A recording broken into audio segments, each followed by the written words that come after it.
Hello. Have you been working with Microsoft Office 2007 or Office 2010 and are now making the transition to Office 2016?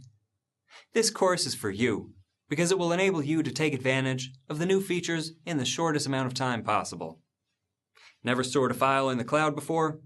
Eager to learn how to work simultaneously with others on the same document rather than sending files back and forth and combining the changes in a final document? Microsoft added a number of new features that address using the cloud to work together as a team, and you will learn them all. These training videos will help you to produce better results in less time with Office 2016. My name is Alexander, and I will cover Word, Excel, PowerPoint, Access, and Outlook. And I will explain the new features, step by step, in an easy-to-follow manner. Can't wait to see you on the list of students.